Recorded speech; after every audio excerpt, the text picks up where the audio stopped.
नमस्कार everybody, welcome back to my channel. और आज मैं बात करूंगी इनर चाइल्ड के ऊपर कि इनर चाइल्ड क्या है और क्यों ज़रूरी है इनर चाइल्ड के ऊपर वर्क करने की। अगर आप अपनी मैनिफेस्टेशंस की जर्नी पे आगे जाना चाहते हैं, अगर आप अपनी लाइफ में हैप्पीनेस मैनिफेस्ट करना चाहते हैं, अगर आप अपनी लाइफ में रिलेशनशिप मैनिफेस्ट करना चाहते हैं, हेल्थ मैनिफेस्ट करना चाहते हैं, एक परफेक्ट लाइफ चाहते हैं, तो क्यों ज़रूरी है एक इनर चाइल्ड पे काम करने की।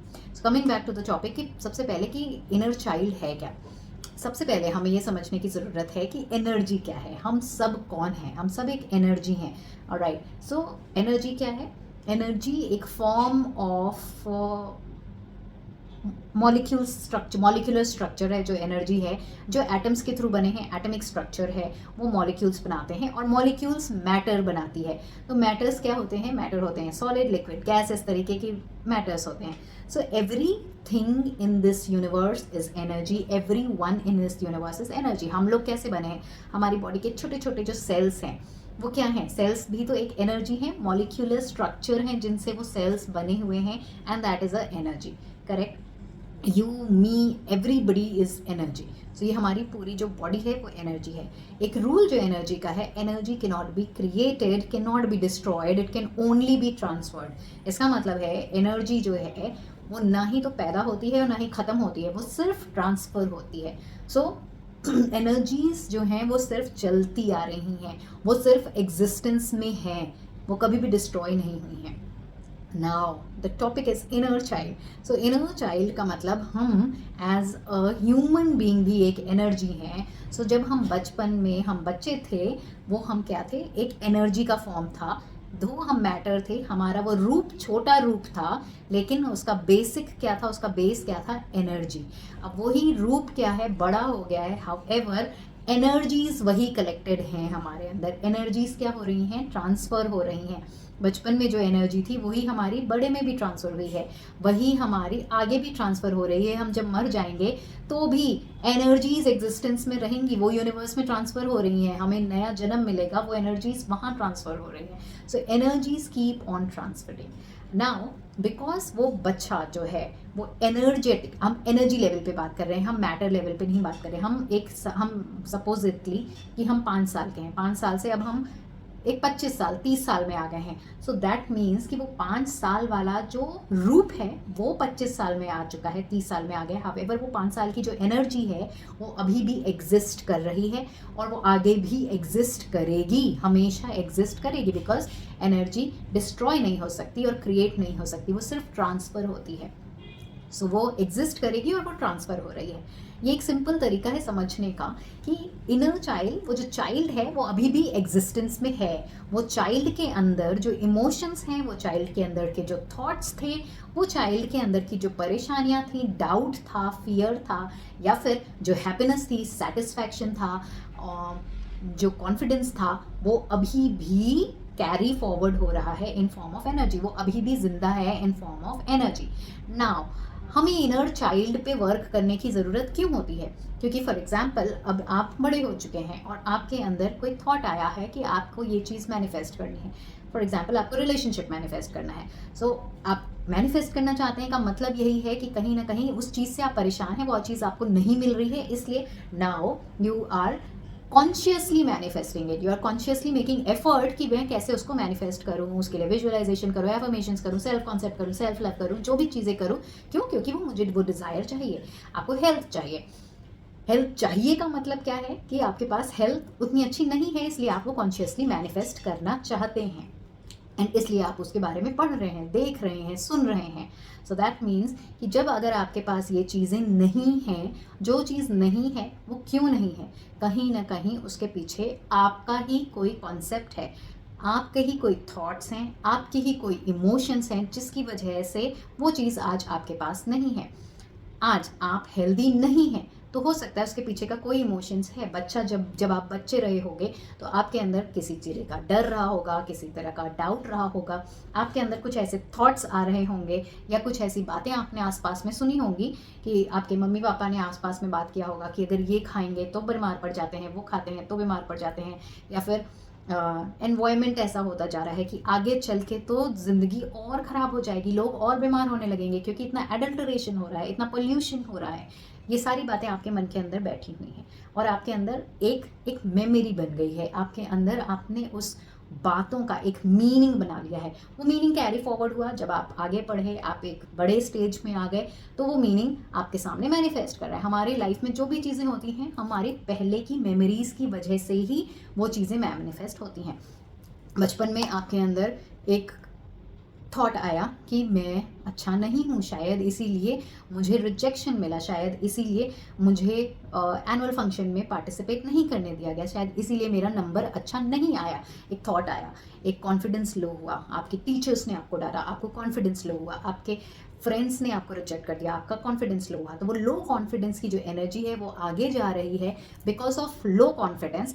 अब आप मैनिफेस्ट क्या कर रहे हैं? रिजेक्शन मैनिफेस्ट कर रहे हैं, इंटरव्यू में आप रिजेक्ट हो रहे हैं बिकॉज ऑफ लो कॉन्फिडेंस। आप क्या मैनिफेस्ट कर रहे हैं? आपका प्रेजेंटेशन अच्छा नहीं लग रहा लोगों को, आपकी बातें अच्छी नहीं लग रही लोगों को, आप जिनको पसंद कर रहे हैं वो आपको नहीं पसंद कर रहे हैं बिकॉज ऑफ लो कॉन्फिडेंस। आपको कॉन्फिडेंस ही नहीं है कि मेरी हेल्थ अच्छी है, जिसकी वजह से आप बहुत मेहनत कर रहे हैं कि नहीं, मेरे को हेल्थ अच्छी रखनी है, आजकल का टाइम ऐसा है कि अपने ऊपर फोकस करना चाहिए। इस तरह की थॉट्स आ रहे हैं और फिर अल्टीमेटली क्या मैनिफेस्ट कर रहे हैं? आप एक अनहेल्दी बॉडी मैनिफेस्ट कर रहे हैं। सो क्या हम मैनिफेस्ट कर रहे हैं वो डिपेंड करता है कि हमारा एनर्जी क्या ट्रांसफ़र हो रही है फ्रॉम बचपन से। अब बचपन में क्या क्या चीज़ें हमारे मन में स्टोर हो गई हैं हमें नहीं पता। हमें ये लगता है कि हो सकता है हमें बहुत प्यार मिला होगा, हमारे साथ तो बचपन बहुत अच्छा गया था, मेरे माता पिता ने मुझे बहुत प्यार दिया था, मुझे कॉन्फिडेंस दिया था, मेरे टीचर्स ने मुझे हमेशा पसंद किया था। बहुत सी ऐसी चीज़ें हैं जो आपको लग सकता है कि हाँ, सब कुछ तो अच्छा हो रहा था, तो फिर तो मेरी एनर्जीज अच्छी हैं, तो मुझे इनर चाइल्ड पे काम करने की ज़रूरत नहीं है। सो बेसिकली बट कुछ ऐसी चीज़ें होती हैं, जैसे फॉर एग्जांपल एक मेरे इंसिडेंट था कि मुझे तो बहुत अच्छा लगता था, मेरे मॉम डैड मुझे बहुत सपोर्ट करते थे, आगे बढ़ाते थे, लेकिन पर्टिकुलरली मुझे ऐसा लगता था कि एक ऐसा फेज़ आया था मेरी लाइफ में जहाँ पे मैंने देखा था कि मेरे साथ की सारी लड़कियों के बाल बहुत बड़े हैं और मेरे छोटे बाल थे। तो मुझे वो स्कूल के टाइम पे कभी कभी कॉन्फिडेंस लो होता था, क्योंकि मैं छोटे टाउन से थी, तो मुझे लगता था कि जिस तरीके का हेयर कट मुझे चाहिए वो मुझे नहीं मिल पा रहा है। बॉय कट में भी एक तरीका होता है हेयर कट का, तो वो मुझे नहीं मिल पा रहा, तो जिसकी वजह से मेरा ब्यूटी उतना अच्छा नहीं है, मैं शायद उतनी अच्छी नहीं लग रही हूँ। ये मुझे अभी रियलाइज़ हो रहा है कि मुझे ऐसा लगता था पहले, मैं तो ये भूल भी चुकी थी कि मुझे ऐसा लगता था। बिकॉज ऑफ दैट कहीं ना कहीं शायद से एक सेल्फ कॉन्फिडेंस कम था मेरा, कहीं ना कहीं कुछ रहा होगा जो वो कैरी फॉरवर्ड हुआ और आगे जाके भी कॉन्फिडेंस लेवल कम था। बट क्योंकि मैंने अपने ऊपर इतना काम किया कि मैंने अपने कॉन्फिडेंस को बढ़ाया, क्योंकि मैंने इतना काम किया कि अब मुझे लगता है मैं बहुत खूबसूरत हूँ, मैं जैसी भी हूँ बहुत अच्छी हूँ, अब मुझे लगता है कि मैं दूसरों से बात कर सकती हूँ। सो बचपन में कुछ ना कुछ ऐसी चीज़ें हुई हैं हम जो नहीं समझ सकते कि ऐसा क्या हुआ है जिसकी वजह से आज मेरे पास साथ ऐसा हो रहा है। हमें क्या करना है कि हमें उस चाइल्ड को, अब ना हो जब वो टाइम था, जैसे मैं अपनी बात करूं, जब वो टाइम था तो मुझे कैसा लगा कि मुझे लो कॉन्फिडेंस लगा, मुझे ऐसा लगा कि मैं अकेली हूँ, मुझे ऐसा लगा, हो सकता है एक देयर वाज वन फेज जहाँ मेरे my dad used to be very strict, तो बहुत स्ट्रिक्ट थे, तो डांटते थे एंड जबकि वो बहुत अच्छा करते थे, स्ट्रिक्टनेस थी, उसी की वजह से आज हम लोग इतने अच्छे पोजीशंस पे हैं, आज हम इतना अच्छा कर रहे हैं। बट उस समय शायद से जब मैं दूसरे पापा लोगों को देखती थी, दूसरे डैड्स को देखती थी, तो मुझे लगता था कि उनके डैड ने बहुत प्यार दिया, तो मुझे ऐसा लगा कि शायद मेरे पापा इतना प्यार क्यों नहीं देते, इस तरीके का प्यार क्यों नहीं करते। तो प्यार का definition probably for my father, प्यार का डेफिनेशन कुछ और रहा होगा कि स्ट्रिक्ट रहो, बच्चों को वो सब कुछ दो जो वो कर रहे हैं, उनको आगे बढ़ाने का मौका दो, वो उनका प्यार का डेफिनेशन। बच्चे का प्यार का डेफिनेशन, मेरे प्यार का डेफिनेशन शायद से कुछ और रहा होगा कि मुझे गोदी में बैठाओ, मुझे ढेर सारा प्यार करो, मैं जो कह रही हूँ उसको मानो, ये है प्यार का डेफिनेशन। सो ना वो गलत है ना मैं गलत हूँ, it's just difference of opinion. तो ये जब डिफरेंस ऑफ ओपिनियन हुआ तो कहाँ मुझे ऐसा लगा कि हाँ, मेरे अंदर प्यार की कमी है, मेरे लाइफ में प्यार की कमी है। एज अ किड, ऐसा नहीं कि हाय मैं बेचारी हूँ, एज अ किड उसको उस पर्टिकुलर बच्चे को उस वक्त लगा कि ये प्यार की कमी है। अब वो प्यार की कमी है, उस प्यार की कमी हमेशा है, वो एनर्जी आगे पहुंच गई। जब वो आगे पहुंची तो मेरे अंदर कहीं ना कहीं इनकम्प्लीट था, एक लैक की फीलिंग थी, लव के लैक की फीलिंग थी। सो वो कहीं ना कहीं क्या हुआ, हमारे रिलेशनशिप्स में आने लगी, कहीं ना कहीं हमारी लाइफ में आने लगी।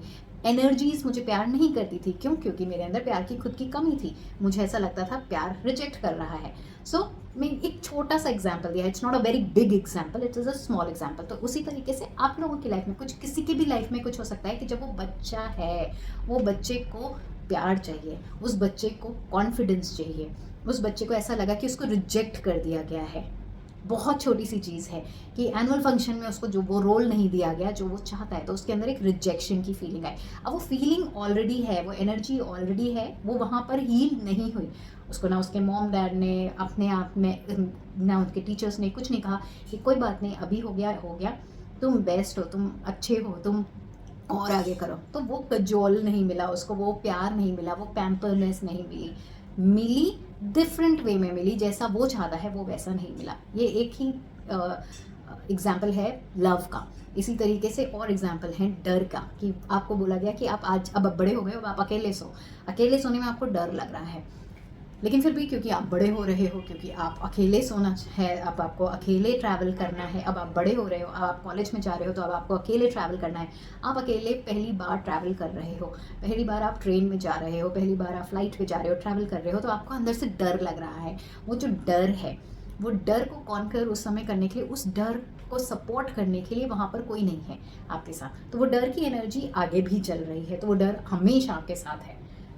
वो आपको ये लगा कि आपको अकेले सुना है, आपको डर लगा, आपको एक लगा कि यार मेरे साथ कोई नहीं है, तो वो एक रिजेक्शन की अलग से एक फीलिंग आई, और वो रिजेक्शन की फीलिंग अगेन आपके साथ आगे चल रही है। हमारे अंदर कौन सी फीलिंग कब आ जाती है हमें नहीं समझ आता है एज अ किड। सो इसलिए जब अब आप, क्योंकि वो एनर्जी अभी भी अलाइव है, अभी भी चल रही है, इसलिए उस एनर्जी के पास जाके उस एनर्जी को शांत करना ज़रूरी है। जब हम उस एनर्जी को शांत करते हैं, तो वो एनर्जी जो रिजेक्शन की एनर्जी है, वो एनर्जी जो लो कॉन्फिडेंस की एनर्जी है, वो एनर्जी जो डर की एनर्जी है, हम उसको जब प्यार देते हैं तो वो किस में कन्वर्ट हो जाती है? कंपैशन में, प्यार में, हाई कॉन्फिडेंस में। रिजेक्शन की एनर्जी कन्वर्ट हो जाती है कि हाँ मेरे पास कोई है। जब वो शांत हो जाती है, वो कन्वर्ट हो जाती है, तो आपकी आगे एनर्जीज कैरी फॉरवर्ड होती हैं। एंड एनर्जीज आपकी क्वांटम फील्ड में सारे के सारे फेजेस अभी भी करेंटली चल रहे हैं, because it is an energy. So वो एनर्जी अभी भी जिंदा है। तो अब इसमें करना कैसे है? जब आप बैठे इस शांति में, आप मेडिटेशन के फेज में जाएं। इनफैक्ट मैंने इनर चाइल्ड का मेडिटेशन बनाया है, यहाँ डाला भी हुआ है, आप देख सकते हैं। तो आप शांति से बैठें, आप अपने आप को थोड़ा डीप ब्रीदिंग एक्सरसाइज करें। पहले अपनी बॉडी के एक एक पार्ट पे फोकस करें। फोकस करने के बाद अब आप अपने आप को डिवाइन से कनेक्ट करें। डिवाइन से कैसे कनेक्ट करें? आप ऐसा इमेजिन करें कि आपके सामने एक ब्राइट वाइट लाइट है, और वो वाइट लाइट आपके पूरी शरीर के ऊपर पड़ रही है। मेजरली आपके यहाँ पर सेंटर पे पड़ रही है, और आपके यहाँ पूरा वाइट लाइट फैल गया है। धीरे धीरे धीरे धीरे आपकी पूरी बॉडी वाइट लाइट से फैल गई है, और धीरे धीरे आप ये देखें कि आपका जो आउटर स्ट्रक्चर है वो स्ट्रक्चर फॉर्म में नहीं है, वो सिर्फ एक लाइट के फॉर्म में है, लाइट ही लाइट है। एंड देन जब आप इस लाइट में खो जाएं, तब आप अपने आप को इमेजिन करें कि आपका एक छोटा वर्जन, कैसा भी वर्जन, अगर आपको आपका वो वर्जन दिखता है जो बहुत छोटा है तो भी चलेगा, ऐसा वर्जन दिखता है जो स्कूल जाता है या कॉलेज जाता है तो भी चलेगा। आप अपने आप को फोर्स मत करिए कि मुझे यही वर्जन देखना है, ये वाला बच्चा देखना है। बस आप देखिए, इमेजिन करिए कि आपका एक बच्चा आपके सामने खड़ा है जो आप खुद हैं, अपना एक बचपन का रूप इमेजिन करिए। और जैसे मैंने किया था, तो मुझे एक्चुअली में वो रूप दिखा, और मुझे तब ये रियलाइज़ हुआ कि यस, जब ये रूप में मैं थी तो मुझे बहुत कॉन्फिडेंस कम था। मुझे एक्चुअली में लगता था कि मैं अच्छी नहीं लग रही हूँ, ये ड्रेस में मैं अच्छी नहीं लग रही हूँ, लोग मुझे तारीफ़ नहीं करेंगे, या मुझे ऐसा लगता था कि मैं थोड़ी पीछे हूँ और मेरी दोस्तें मुझसे ज़्यादा अच्छा हैं। तो शायद से कहीं ना कहीं वो डर, वो लो कॉन्फिडेंस अभी भी था मेरे अंदर, तभी मुझे वो चाइल्ड दिखी। और फिर जब वो चाइल्ड दिखे, तो आप ये देखिए कि आप जा रहे हैं उस चाइल्ड के पास, आप खुद, आपका जो बड़ा वर्जन है वो जा रहा है, उस चाइल्ड को हग कर रहा है, और उस चाइल्ड से प्यार भरी बातें कर रहा है। क्या कह रहा है? आई एम सॉरी, तुम्हें मेरी ज़रूरत थी बट मैं तुम्हारे साथ नहीं थी। आई एम सॉरी कि जब तुम्हें बहुत बुरा महसूस होता था, रिजेक्टेड महसूस होता था, तुम्हें ख़राब लगता था, तो मैं तुम्हारे साथ नहीं थी। I am very sorry for that, but अब तुम्हारे साथ हूँ, तुम बेस्ट हो। इस तरीके की अपने से बातें करे खुद उस बच्चे को अपने पास बैठा के, कि तुम बेस्ट हो, तुम इस दुनिया के सबसे अच्छे बच्चे हो, तुम बहुत ही आगे निकलोगे, तुम बहुत ही कॉन्फिडेंट हो, तुम बहुत ही ब्यूटीफुल हो, तुम हर चीज़ कर सकते हो जो तुम चाहते हो, तुम बहुत ही पावरफुल हो, मैं तुम्हारे साथ हमेशा खड़ा हुआ हूँ, मैं तुम्हें हमेशा सपोर्ट करूँगा। ऐसी बातें आप करें। जब आप करेंगे तो आप देखेंगे कि जब कंटिन्यूअसली आप ऐसी मेडिटेशन करके ऐसी बातें अपने आप से कर रहे हैं, तो उस चाइल्ड को आप खुद महसूस करेंगे कि अब कुछ ऐसा टाइम आने के बाद आपको खुद लगेगा कि ये मेडिटेशन करने की ज़रूरत नहीं है, क्योंकि वो चाइल्ड हील्ड हो चुका है, वो चाइल्ड अब खुश है। और जब वो खुश है, आप उसको इमेजिन करिए कि वो खुश है, खुश हो रहा है, ये सारी बातें करने के बाद आपको देख रहा है, मुस्कुरा रहा है, और धीरे धीरे वो चाइल्ड का जो वर्जन है, वो बच्चा आपके हार्ट के अंदर, अपने आप को इमेजिन करिए कि वो बच्चा आपके हार्ट के अंदर है, इमेजिन करिए, और उसको अपने हार्ट पे हाथ रख के बोलिए, everything is okay, I am there for you, that's it. इस तरीके की आप मेडिटेशंस कर सकते हैं। अगर आपको गाइडेड मेडिटेशन चाहिए तो आप मेरा मेडिटेशन भी देखिए, but inner child is very important. जब आप उस एनर्जी को हील कर देते हैं, तो उससे रिलेटेड जितनी भी थ्रेड्स हैं जिसकी वजह से आपके कुछ गलत मैनिफेस्टेशंस हुए हैं, कुछ नेगेटिव मैनिफेस्टेशंस हुए हैं, वो ऑटोमेटिकली हील हो जाती है। जब आप उस चाइल्ड पे फोकस करते हैं तो आपकी सारी की सारी यहाँ की मैनिफेस्टेशन, और ज़रूरी नहीं है कि वो चाइल्ड सिर्फ हताश परेशान है, उस चाइल्ड में कुछ ऐसी पॉजिटिव इमोशंस भी होंगे जिसकी वजह से आपकी पॉजिटिविटी मैनिफेस्ट हो रही है, आपकी लाइफ में अच्छी चीज़ें मैनिफेस्ट हो रही है, आपकी लाइफ में ये मैनिफेस्ट हो रहा है कि आप जहाँ पे भी चाहते हो लोग आपको पसंद करते हैं। तो हो सकता है कि उस चाइल्ड के अंदर वो कॉन्फिडेंस था कि हर कोई मुझे पसंद करता है, मेरी सारी टीचर्स मुझे पसंद करती हैं, मेरे सारे फ्रेंड्स मुझे पसंद करते हैं, मेरे घर में फैमिली मेम्बर्स मुझे बहुत अप्रिशिएट करते हैं। तो ये एक एम्पावरिंग बिलीफ है उसका। तो वो एम्पावरिंग बिलीफ आते चल रहा है और वो आपको तकलीफ नहीं दे रहा, आपकी अच्छी मैनिफेस्टेशन हो रही है, तो उन बिलीफ्स पे काम करने की ज़रूरत नहीं है। आपको काम करने की ज़रूरत है उन बिलीफ्स पे जिसकी वजह से आपकी लाइफ में अच्छी मैनिफेस्टेशंस नहीं हो रही हैं, और वो बिलीफ आप समझ नहीं सकते कैसे बना है, क्या बना है, उसको फाइंड आउट करने की ज़रूरत नहीं है। बस उस बच्चे के पास जाना है, उस बच्चे को प्यार देना है, कंपैशन देना है। जब आप प्यार देंगे तो प्यार एक ऐसी एनर्जी है जो सारी नेगेटिव एनर्जी को हटा देती है, चाहे वो डर हो, चाहे वो एंग्जाइटी हो, चाहे वो लो कॉन्फिडेंस हो, चाहे वो अपने प्रति हो कि मैं अच्छा नहीं दिखता हूँ। प्यार एक ऐसी एनर्जी है, हर नेगेटिव एनर्जी को हटा देती है। तो आप उसको प्यार देना शुरू करिए। Do this and you will see कि किस तरीके से मैजिकली आपकी लाइफ में चेंजेस आते हैं। Manifestation is not about chasing on your desires, अपने डिज़ायर के पीछे भागना नहीं है, अपने ऊपर काम करना है, अपनी एनर्जीज़ को परफेक्ट बनाना, सो दैट आप परफेक्ट चीज़ें मैनिफेस्ट कर सकें। Thank you so much. अगर आपको कोई क्वेश्चंस है तो प्लीज़ मुझे कमेंट सेक्शन में ज़रूर बताइएगा।